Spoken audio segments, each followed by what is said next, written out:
Riches in the Hitches, an RV park investment podcast, takes you behind the scenes of the RV park industry where park owners, investors, and other industry professionals share their unique journeys, challenges, and triumphs. From transforming raw land into a thriving campground to navigating the ups and downs of managing guests, this podcast uncovers the untold stories of the people who make RV life possible and the strategies behind building a successful investment. Whether you're a park owner seeking insights, an aspiring investor exploring opportunities in outdoor hospitality, an RVer curious about life on the other side of the check-in desk, or just someone who loves hearing entrepreneurial stories, we are excited for you to join us as we find riches in the hitches. Hey, welcome to Riches in the Hitches, a podcast that takes us inside the RV park investment and ownership. I am your host, Robert Preston, and today I am honored and thrilled to have Mychele Bison here today, the owner of 4 parks, and she's got some exciting news to share with us about her pipeline of more parks to come. One of them being Lake Ridge RV Resort, Hideaway in Branson, Missouri, and Papa Chubby's also in Lake of the Ozarks. So, Mychele, welcome to Riches in the Hitches podcast. Thank you for being here. Let's jump into it. Thank you so much for having me. I'm super honored to be here. Yeah, I am too. And we'll dive in a second, but you are killing it on the social media content side of it. And so I was pretty excited to have you on the podcast. And I want to talk about that in the future. But first, let's jump into what we call our lightning round, which we're going to do in the very beginning. Let's pick a couple of your parks. I'd love to know how you found the deal, how you financed the deal, and then what's the future, maybe hold period or strategy there. So we can share, I'd love to just share, what big picture, how did you find the deal? So pick one of the parks and let's go through it. Ooh, okay. Let's see. You know what? I think probably like the first park is probably one that is always interesting. It's like, how did you get into your first park? So, we actually had started building a portfolio a few years ago of single family homes and short-term rentals, and then had jumped into buying some resort zone land and actually built a mini resort in Scottsdale. And from there, my husband decided that he was now in a position where he could leave his W-2.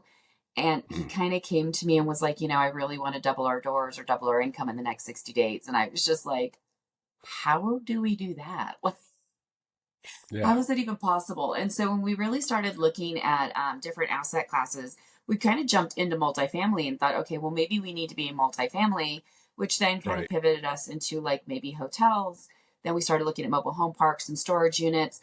And so we were really actually pursuing mobile home parks and storage units when we were sent an email of a bunch of different like mobile home parks and storage units.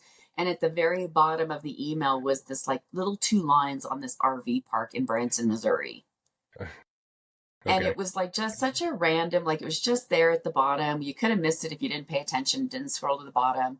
And it was kind of almost a throwaway. And for some reason, my husband kind of latched onto it and was like, have you ever been to an RV park? And I was like, no, but I've been to Branson. Like, my oldest daughter was a competitive dancer and we'd gone a few times when she was younger for dance competitions. And so I knew the area. I knew it, huge tourist area, lots of RVs. I knew a lot of the dance families would take their RVs out there and stay in some of the RV parks. I knew that it was always busy in the summer. And I was like, well, let's just kind of take a look at it and see what it is. And so, I knew what an RV park was, but I didn't know what an RV park was. Right. Like my only experience with camping up until that point was my father was an infantryman and we would like get backpacks and he'd hike us into the Colorado mountains and we would like pitch a tent and like camp. And so this whole thing was kind of a new arena for me, but I was like, I've seen RVs, they're amazing. And so, let's go check it out. And we, kind of did some research on the area and realized, this probably should be doing better. Why isn't it? And so we decided to take a trip out and take a look, and we drove in and it was like a giant scrap yard. So, it was in a really great location. It just was really run down. And, calling the park to kind of see how they answered the phone, just to kind of see what their rates were and things like that. It took me 6 tries to get somebody to answer the phone. They had no online presence. The reviews on Google were horrible. The pictures were awful. But we did find a YouTube video of it from like 10 years ago that was beautiful. Okay. And so we realized that this had been a really loved campground up until a few years ago, until it was bought by the previous owner. And he just kind of placed a cousin in it, was just kind of cash flowing it or whatever, didn't really care who came into it. And it had gone downhill. So, and it kind of had turned into this long-term park. And so we started engaging with the seller and realized, one, the park was way overpriced and we really needed to get it in the right area. So we kind of met with some people and learned how to underwrite this, because this is something we've never underwritten. Like, we understood houses, we understood short-term rental properties. We didn't really understand RV parks. And so we really kind of figured that out, went into underwriting, and then started really learning about creative financing, and kind of threw out, would you seller finance this to us? And the previous owner was like, yeah, how much do you want? And we didn't know any better. So we just kind of threw out a number. We were like, how about 30%? And he was like, yeah, cool, we can do that. And so we actually thought we were doing really well, because we were like, cool, we've got 30%. So then we were like, now we've just got to come up with the other 70%.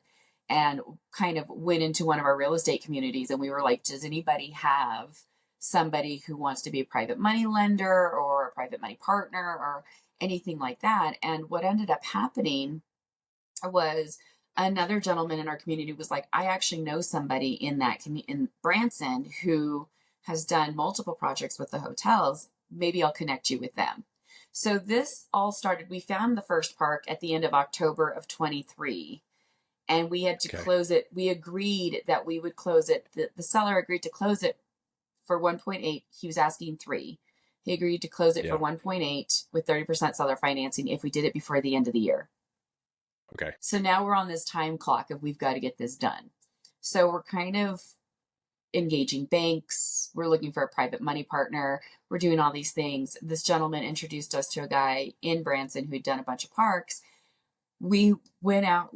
We talked to him the first time while he was in Hawaii on vacation with his family. He was like, yeah, this is kind of in my wheelbox.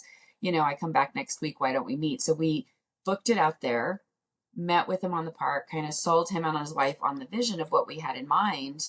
And he agreed to give us a percentage of the loan for the park. And now we were like, okay, now what do we do? And he goes, I'll do one better. He goes, I will actually take you to my bank and sponsor you on a loan. So he took us to the bank. And so we ended up getting a preferred rate with his bank, and actually got 80% of the loan. So we ended up with 100% of the money, a CapEx, and walked away from the closing table with a $70,000 acquisition fee. Wow. So did you have to did the seller have to then subordinate his owner financing component to the bank, or how did that work? Yes. So the bank did end up being first on it. The private money partner is second, and then the seller is third. Phenomenal. Okay. So you found it basically through a broker, sounds like, and then used owner financing, lender, and an investor. That's awesome. Okay. Yeah. And what's the vision? What's the future of this park?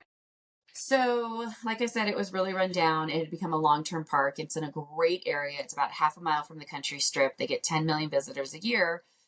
It was a really well-loved park. And so the first thing we did is we actually seller financed a park model. Went to Camp Owner Expo, and the guy was like, yeah, I don't really want to take it back home after this. This is our last one. And we were like, you drop it off tonight, we'll buy it. So he literally took it to the park and dropped it off that night. This was 2 weeks before we actually closed. We set it up and we moved in on the day we closed. And so we lived there for a few months completely 100%. Wow. Yeah. Just to kind of learn like what we were doing, because we had never done a park before. And so I'm a big fan of, if you're going to go into an asset, you need to learn everything that you can about it. And that was our biggest play at that point, was just, we're in a position where we can do this. So we moved in for a full 3 months. My husband stayed there full time. I was in and out because we still had a teenage daughter at home. And so I would fly in and out of Branson to Colorado every other week. Okay. So it was, but the whole thing that we did with that was we knew right away we needed to transition it back into a transitional park. We needed Okay. to tear down the old buildings that were in there they were really old. They were full of asbestos and they were infested with cockroaches. So we had to get rid of all of that. We got rid of the old office. We added more pads. We're currently in the process of adding more pads, updated the water lines. We're doing some of the sewer pads. And then we actually have an extra 5 acres on the back that we can build on later. So right now what we're doing is stabilizing the top, ensuring that Okay. is to the best and doing as best that it can, ensuring that it's booked out, that it gets back to the family-friendly park, and then we'll move into expansion. Very cool. Yeah. Talking about diving in head first. That's amazing. So Yeah, living in the park, getting fully immersed. yeah, What was it your, was just quick question. interesting. I'm sure. I was going to ask that, like what, in those 3 months of living there, what was your biggest surprise or what was most interesting as from going from living in a house to living inside of a park? Well, it was definitely different. Thankfully, my husband and I have a really great relationship, so we had a really good time moving into a tiny little house. We kind of felt like, we were newlyweds, like back in our first little Right. apartment, but which was kind of cool. It was kind of fun. We moved in when we actually moved in. The first thing that we found out on our park was that there was a resident drug dealer. Mm. And so he was kind of holding court and kind of ran the place. And so the first job that I had was running him out. And Nice. so, it was kind of one of those, how do we do this without being super confrontational and without making it kind of like a turf war or like, just uncomfortable for everybody or dangerous for us. And so Right. I actually went to the maintenance guy before we moved in. It was a couple nights before we actually moved in. And I told him, I was like, yeah, I said, we've been really working with the local police department. And the police department had been regularly called to this park like every week. Like it was a bad situation. And so walked in and told him, we've been building this relationship with the police department. We let him know that we were we were coming in. We've never told anybody that we were the owners. We always told them that we were part of the management team that the investors had brought in to reposition the park. And so it was kind of a good way to kind of separate ourselves a little bit and not get the sad stories or, the things that were going to go along with all of this stuff that we were going to upheaval in this park. But I went to him and just said, so we are building this relationship. If you see them coming around, just know that, we're mending ties. And one of the ways that we're doing that is we're allowing them to train the canine unit on the park. Mm. And so I was like, so if they happen to show up next week, I said, just know, like, let everybody know that they can't pet the dogs. They're there just for training. Nothing's happening. I just want to let everybody know. And so he was like, okay, and left it at that and walked away. The middle of the night, it spread like wildfire. And like the drug dealer and all of his groupies all packed up everything and took off. That's really clever. So made it really nice for me because it was just one less thing I had to think about. I'm going to keep that tool. That's a very clever way of approaching it. Yeah. Well, and we did, like the day that we moved in, I took a dozen donuts to the police station with my husband. We walked in and we were like, we're the brand new owners of this. We understand that there's been a problem. We would really like it if you would come by this afternoon so that we can show you all the things that we're going to do to make the park better. And so we kind of doubled down because the police showed up and we called them by first name and they were there to kind of walk through the park with us. And everybody was like, oh, there really are friends with the police department now. Yeah. Wow. And so That's it cool. it really did kind of make it a little more solidified, which just cleared out the rest of the people that we didn't want there. Made that a little bit easier. And then we made it so that, when the police do we're on the other side of town from the police station. And so we've always given them permission to stop in and use our restrooms, come and get a cup of coffee or use our parking lot to finish paperwork. And so periodically you'll see them there, but we have built a great relationship where they'll come and just patrol through the park once in a while. And I'm sure they're quite appreciative of the work that you guys are doing in reducing the calls and stuff. I'm sure they're pretty appreciative of that, aren't they? Yeah, no, they really are appreciative of that. It's been really helpful on their side. It's, one less headache that they have to think about. They were probably, before we were there, in our park like once or twice a week. Hmm. Like it was a not very good situation. So, Yeah. and it also is helpful too, because, having the good relationship with them when I have a problem, like we had somebody who abandoned a vehicle, they abandoned their RV there and just took off. And, Hmm. I called the police in and they were like, no, they go, just, it's unplugged. It's considered an abandoned vehicle. You can have it towed in an hour. Amen. Yeah. Gone. So I was like, great. They were like, we're not even going to find, just tell them that, here's the ticket for it. Just send it on its way. And I was like, awesome. So it makes it a lot easier when they kind of understand like what you're going through Yeah. and what you're doing. And it does make it helpful when you do have some sort of a police presence every once in a while in a park that has a history of being bad. Yeah. It, yeah. So that's fascinating, right? Really cool story of RV Park. Let's go back in time a little bit. You briefly mentioned what you're doing preemptively, but I would love to hear the story of how you and your husband eventually made it to this point where you're buying your first park, living in it, and using donuts to clean up the park. What previous life professions? How did you guys end up in this pretty unique space of living in a tiny home and giving out donuts to get rid of drug dealers? Wow. Well, so my husband actually worked for a large spirits company. And Okay. so he had a great job, great career, really well paid. It was a lot of fun. And I kind of stayed home and took care of the family and, him and everything else. And got to travel with him on his trips and, raised our daughters and just kind of hung out at home. During COVID, when everything shut down, his job is mainly in restaurants. And so when Okay. everything shut down, it was kind of cool for about 2 weeks. And then like, I think the realization like set in of, this could be real. Like this could Yeah. happen. Like now we're in this entire new life of what happens when they shut down the world. Like we never thought that was possible. And Right. so it was kind of scary because his entire job was based on restaurants and people going to restaurants. Well, now people weren't doing Hmm. that. And so, thankfully liquor sales went up and so it kind of supported everybody during that time, but not in restaurants, which is what he was specialized in. And so it was kind of one of those awakening moments of like we need to have a backup plan, like there needs to be something. And so, when you look at everything, what can you do when the world shuts down? Hmm. And it was like, I could go get a job, I could, do all kinds of things, but what happens? Like, what if everything gets shut down and we can't do any of that anymore? And so I'd always been interested in investing in real estate. And I had a friend who had up and moved to Tennessee during COVID, went and bought 3 cabins out in Tennessee, like just up and left. And I was like, what in the world? So she was coming back to Colorado and I was like, what are you doing? And she goes, well, I'll meet you for dinner. So she came over for dinner with her husband and they were like, well, we've been investing in real estate for like 16 years. And it Mm. was like, why did I not know that? Like I've known you for 20 years. And so she was like, we've just always done it on the side and we've just built up this really great cash flow that we can pretty much do whatever we want now. We don't have to do anything. And I was like, wait, okay, no, like I wanted to do this years ago and never jumped.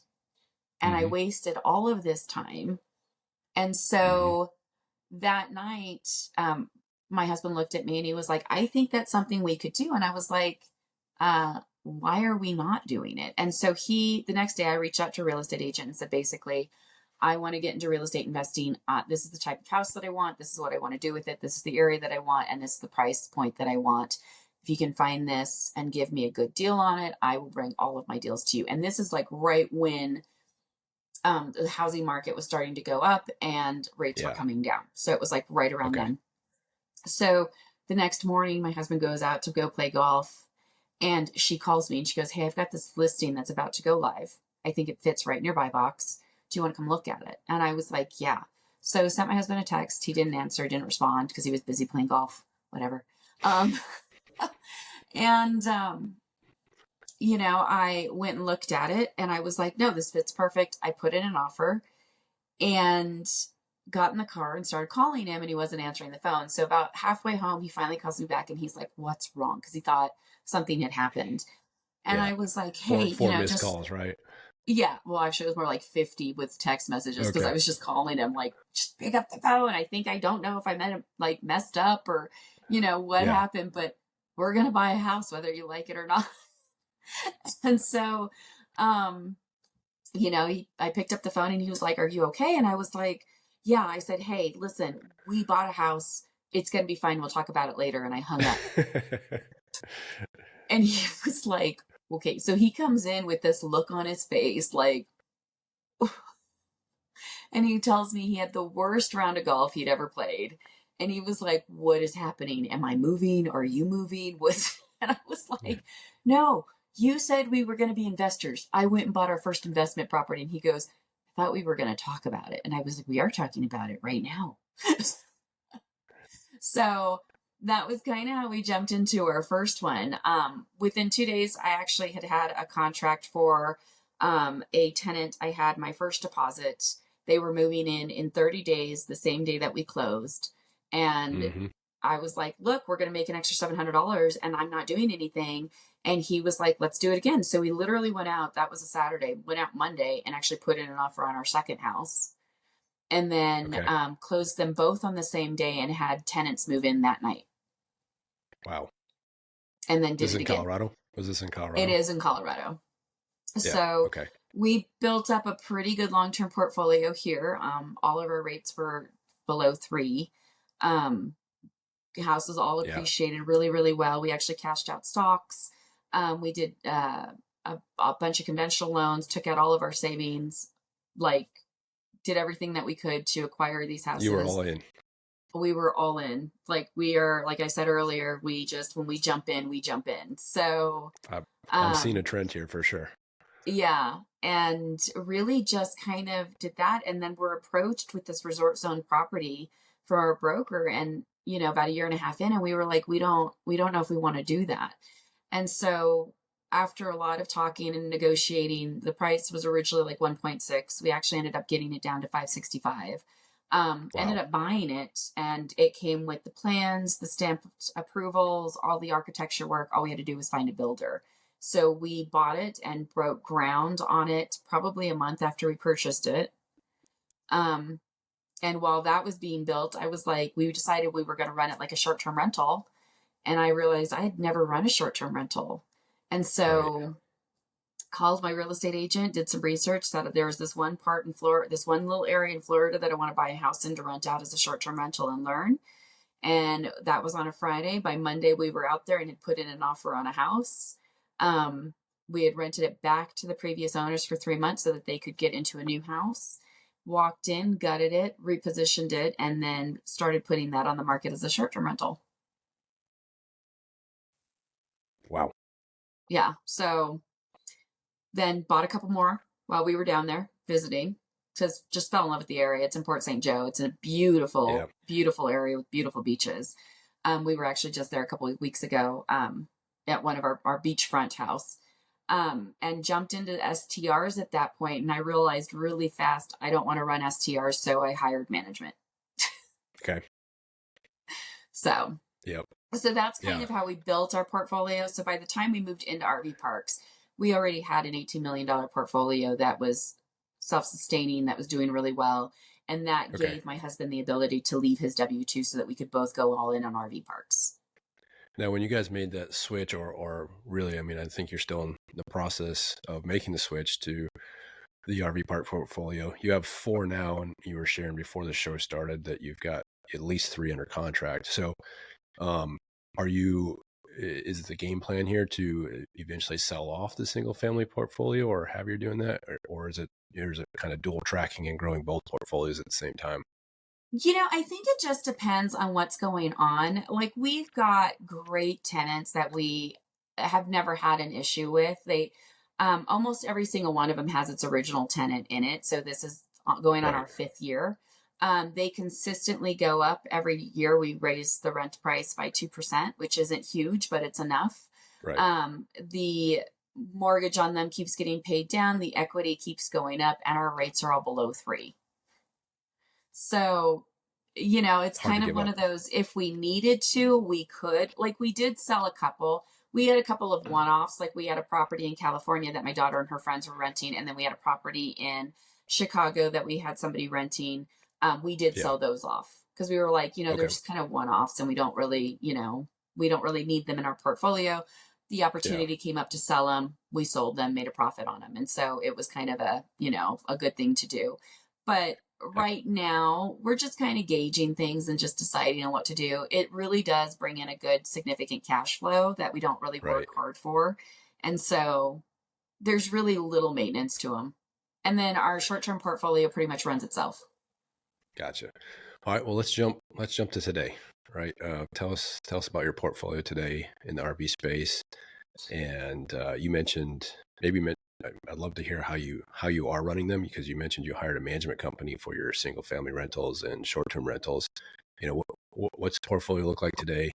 How are you running it? How are you managing it? You know, particularly from a distance. I think you're back in Colorado now. Just talk us maybe through a little bit of the operations today. So operations in our parks, actually, we originally did go with a third party management in our first park and realized very quickly that we didn't want to go down that route. Really kind of wanted to bring everything back in house.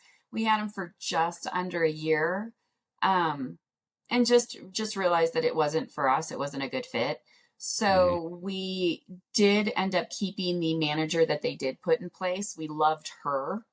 Yeah. um, did not like not having full transparency on all of our parks all of the time, and didn't like the way that, you know, it just felt a little more corporate. We really wanted it to feel a little more mom and pop. I Right. think that's kind of the joy of RV parks, is that they are a little more mom and pop. Um, Yeah. and so when we exited from our third party management company, there was a transition going on there. So it made it a little easier for us to do that.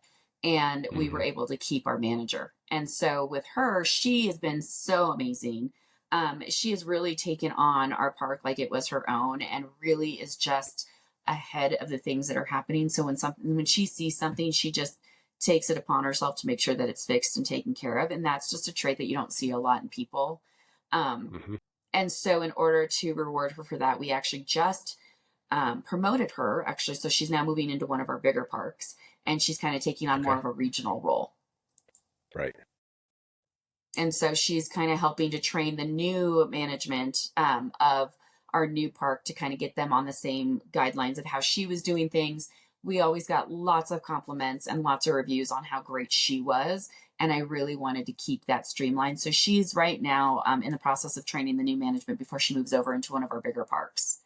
And so she's Okay. really excited that she's getting to grow with the company and get to do new things, and gets to, you know, stay Yeah. on with her family and keep them all along. So Very cool. So you're self-managing the four parks right now with on-site management. It reports back to you. correct. Yes. So we actually, Yeah. so we have on-site management at each of the parks, and then we just placed her as regional. We're actually getting ready to train in a national campground director, and Okay. he has been really, he's really good at repositioning, rebranding other brands in other areas. And so we are getting him trained in the RV park space so that he'll be able to handle all of our regionals with all of the parks that we have coming on, and make sure that everybody's streamlined, make sure all the marketing is the same, make sure that we're getting Right. everything out there. And then he also specializes, like he's in the last 20 to 30 years, he's been working solely in restaurants, repositioning, rebranding franchises. And so Right. now that we are also adding parks that have restaurants and grills, we wanted to also have that expertise in house too. Yeah. That's really smart. Our COO for our company actually comes from the same space, the F&B, restaurant management side of it. And I find that there's a lot of crossover, particularly on the hospitality side, where, a really strong restaurant operator can be a really great, director and park operator too. So we've kind of went down the same path of, um, you know, we obviously manage and operate our own parks, but we are, coming out to the market with the third party management services, because as you said, it's pretty sparse, the options that are out there for Yeah. an owner that doesn't want to manage it. So that's pretty cool. Yeah. Okay, Yeah. so And let's I talk think that, about like, Oh, go ahead. there's a good space for it. Like if you can make the right company for that, it's a Mm-hmm. wonderful space for it. Because there's a lot of investors who are coming in who are like, I do want to own a park, I just don't want to run it, and they don't know how. Yeah. Um, And I just I think think it's a the far right fit needs greater. to come in. Yeah. Sorry. Yeah, I agree. The fit's important. I think it's generally everyone is surprised. It's a far greater challenge, and it's a lot more operations than anyone really can imagine until they're the owner. It's not, there's no equivalent. It's not equivalent to a mobile home community or multifamily community. It is just different. And it's way more challenging, I think, than most investors would anticipate on their first deal. I don't think anybody, and I try to like express this as much as I can when I talk to new investors who are like, I'm going to jump in and I'm going to buy like 5 parks in a year, which I've done. So I can tell you, it Yeah. is so much work and there's so much involved. And so I always tell them, I'm like, before you start searching for your second one, close your first one and move into it for just 3 to 6 months. Just move into it and Mm-hmm. understand it. Like, because once you do that, you'll realize you either love it or you hate it, or you have no idea Mm-hmm. what you're doing and you shouldn't be there, or it's absolutely what Mm-hmm. you want to do with the rest of your life, and that's cool too. Like, but you have to understand it, because no two parks are the same. No two parks have the same things going on at any of them. None of them have the same feel. And it's like, it's always interesting to me because I find these investors who come in who haven't really done anything. I mean, they may have done it like a fix and flip or whatever, and then they're like, I'm going Right. after this $10 million park that's got like 17 multiple streams of income. And I'm like, whew, wait, Right. let's just like hold back and let me tell you how that really looks. Like, because it's hard. It's very hard. Yeah, I think on the opposite of the spectrum, you have investors who have been really, really successful in multifamily, hundreds of millions and billions of dollars of assets under management, and they think the same thing. They're just going to roll in and buy this park, and I'll run it just like my apartment complex, and it doesn't happen that way either. So I think it's you're spot on. Like you have to live, feel it, and love it to be an owner operator in this space. Like there's a passive way, certainly, and we should maybe talk about that now. For people who want to be part of this industry, there's certainly ways to be 100% passive. As an investor into, I assume maybe you guys take investments or We do. how do you guys handle that? We have a fund. It's the Bison Peak Venture Fund. And so we actually do take Cool. accredited investors. And so you're able to invest money with us, and then we take that money and then we invest it into all of our parks, and you use our owner operators, and we use it to maximize the profits at the park, make sure that it's getting to its fullest capacity, and then cash flows for all of our investors. And so, yes, there are passive ways to do it. Right. And it's probably, I try to tell new investors, it's probably one of the smarter ways to do it if you're not really sure. Because then you get to learn as you go, and it's not so much on just you. Exactly. And we have a similar type of fund where, if an investor for you, or for me, they have no day-to-day operations. They have no day-to-day responsibilities. They don't get the phone calls. They don't have any of those hassles. But I've also, and I'm curious to get your thoughts, encouraged people who do want to be more active to still be potentially, be a limited partner or investor in a deal first, and then use that as a way to get trained and have experience. And then, for me, it's a success if one of our investors goes off and wants to buy their own park and run it. That would be, I love that idea. So curious on your thoughts about, is that a good way to maybe enter the space?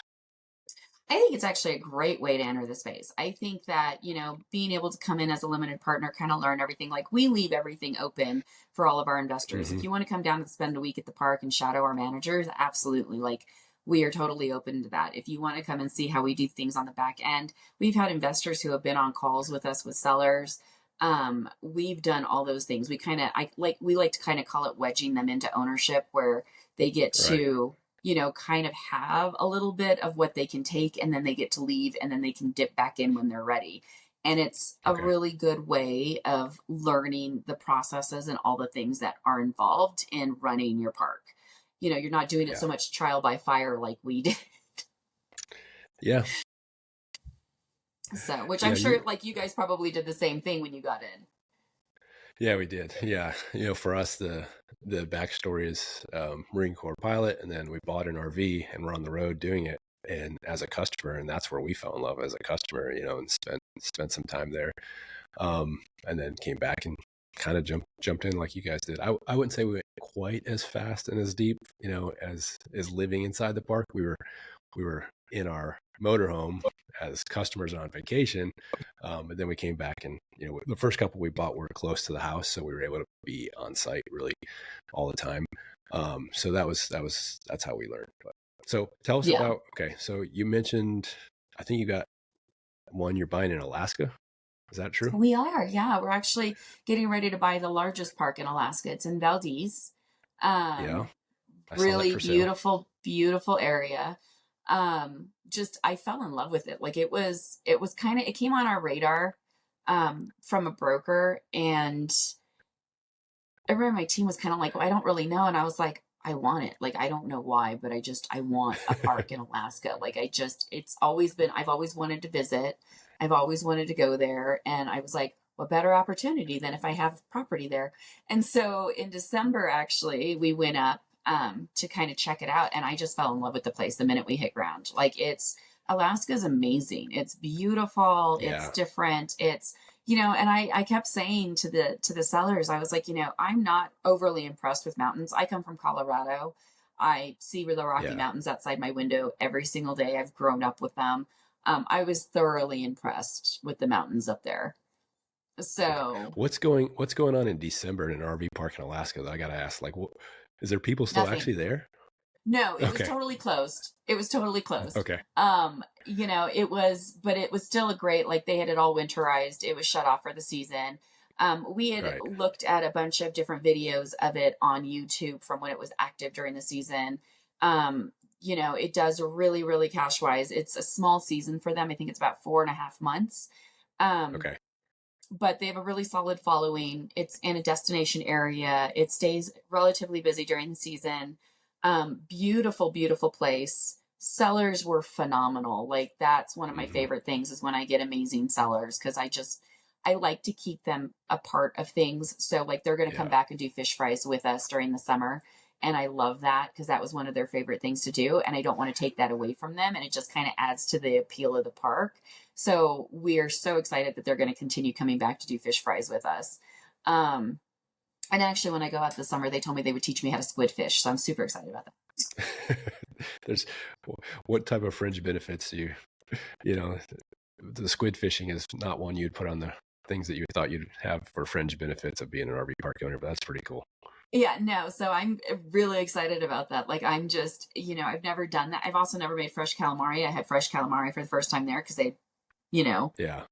they caught all of the squid. They made us dinner one night. It was like fresh halibut, fresh salmon, and fresh calamari. And I was like, I'm moving to Alaska. Just come visit. So it was really just, I think that, that is one of the best things about all of the parks is they're so unique and they're so different and they've got things that are so special to each one of them that I just, I went the opposite way. I'd never camped in an RV park. I'd never been in an RV park before we bought our first one. And so it was kind of like I went into it with an investor mindset and I came out of it with this massive love for parks in general and for the people who visit them. Yeah. And so talking about doing things, it was kind of on the opposite end. Gotcha. So doing things differently, is this the first seasonal park you have? Or are the other parks open all year round? So no, it's not the first seasonal park that we have. Our park in Virginia is seasonal. And actually we just opened up some sites for winter stays. There were some things that were going on. And so we were like, yeah, we'll open up some of the super sites and allow people to stay there. So we actually opened them for the first season to allow people to stay during the winter. And then we did promote a couple of things because we have cabins now. So we did try out like a cozy cabin Christmas stay And Yeah. right now we're doing a Valentine's weekend stay. And so we were trying those out to see how they did, and they did pretty good. So we may continue doing that. Alaska will probably always be a seasonal park unless there's something that Sure. massively changes up there. Um, but they do really, really well in season. And I'm super excited to kind of go and spend a season up there and run the park with everybody and just kind of see how it goes. Yeah. There's so much to explore. But right now, I think honestly, when you think about it, a lot of parks are seasonal in a lot of different ways. Like even the parks in Florida and Texas, people leave and go north during the summer, and they're usually slower when it's hotter. So I think, I mean, all parks can be year long, but I think there Yeah. are always slower seasons no matter where they are. Yeah. And there's actually different customers, in the parks that we have in the Southeast. They are all open, 12 months out of the year, but it's a different customer at different times of the year. And so the park itself actually, changes from season to season and month to month. So, you mentioned a couple times, every park is so different. You Yeah. continually adapt and learn and adjust. So I'd like to switch gears a little bit. Still talking about parks and stuff, but the way that we got connected was I've seen just a ton of great content that you're putting out on LinkedIn and Instagram and a couple of things. So, and it's an area that I've always been struggling with and fascinated with at the same time. So, what's your strategy on this, and what's the end goal, and maybe just tell us a little bit about how you go about this. Is there a team? Is this something you enjoy to do as far as producing content? And yeah, I'd love to just dive into that a little bit. You know what? It's a little bit of both. So I do have a social media team that are amazing. And then I do a little bit on my own too, like, all the lives. And if you see me like Yeah. throw something up real quick or in my stories, like that stuff usually comes from me. But pretty much one of the things is just I really wanted to show people that this was a new asset class that people weren't really paying attention to and kind of lead Hmm. with value. And so it was more of a look at what this can do. Like, are you even paying attention to what's going on over here while you guys are all diving into, the multifamilies and all these things over here? Like, you guys are completely ignoring this entire asset class.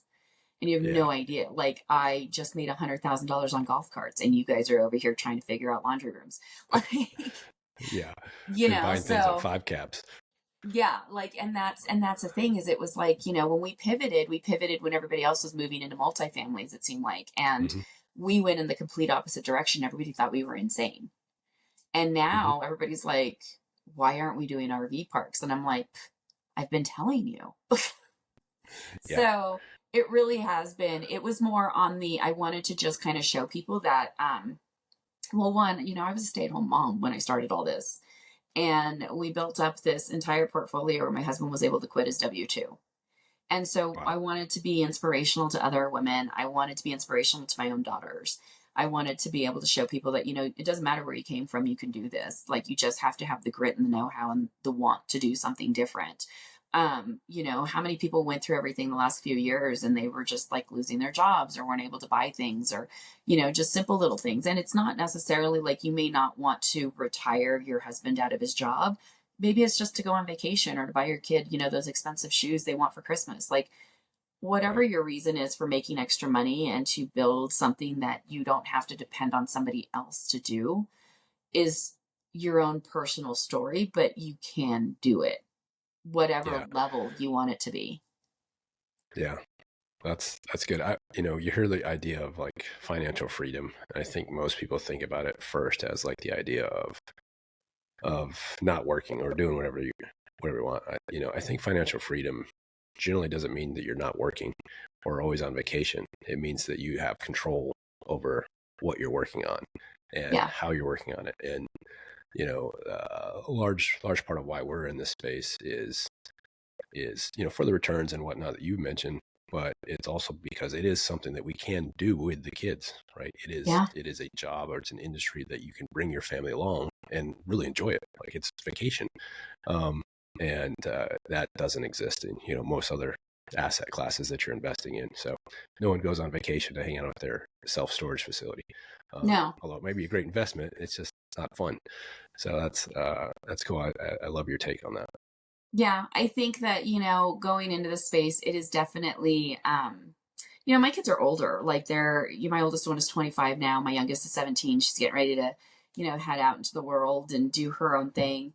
Um, but one, like, I'm able to do all the things that they want. They're able to go. My youngest is set on college. She wants to go into forensics, which, I'm 100% supportive of whatever dreams my girls want to have. And so Mm. she can pick the school that she wants to go to, and it's not really that big of an issue. We can go with her to see wherever she's at. Like, I love the fact that we get to build this family atmosphere and we all get to stay close and we get to, vacation together. The girls have been on the parks, like they understand what's going on. I like going to my own parks, sitting on them and watching families connect with each other. Like, I feel like it's like the last Absolutely. safe space where they're not bombarded with commercials or bombarded with the screen. Like, they're actually outside riding bicycles and like meeting new friends from other parts of the country and telling stories and, just having a genuine childhood outside like we used to do when we were little. Like, we used to go outside and play all the time and ride our bikes all over. We didn't come in until it got dark. And Right. I think that was lost. My kids have never experienced that. It's I just we agree. live in different neighborhoods. We don't go to school with the kids that live in our neighborhoods anymore. And so being on a park where you actually get to see families sitting down and roasting marshmallows and telling jokes and laughing, and dad is having a good time, and mom isn't stressed out trying to get everybody to the next, dance recital or baseball game or whatever, and they're just having a good time. Like, how do you not want to be a part of that?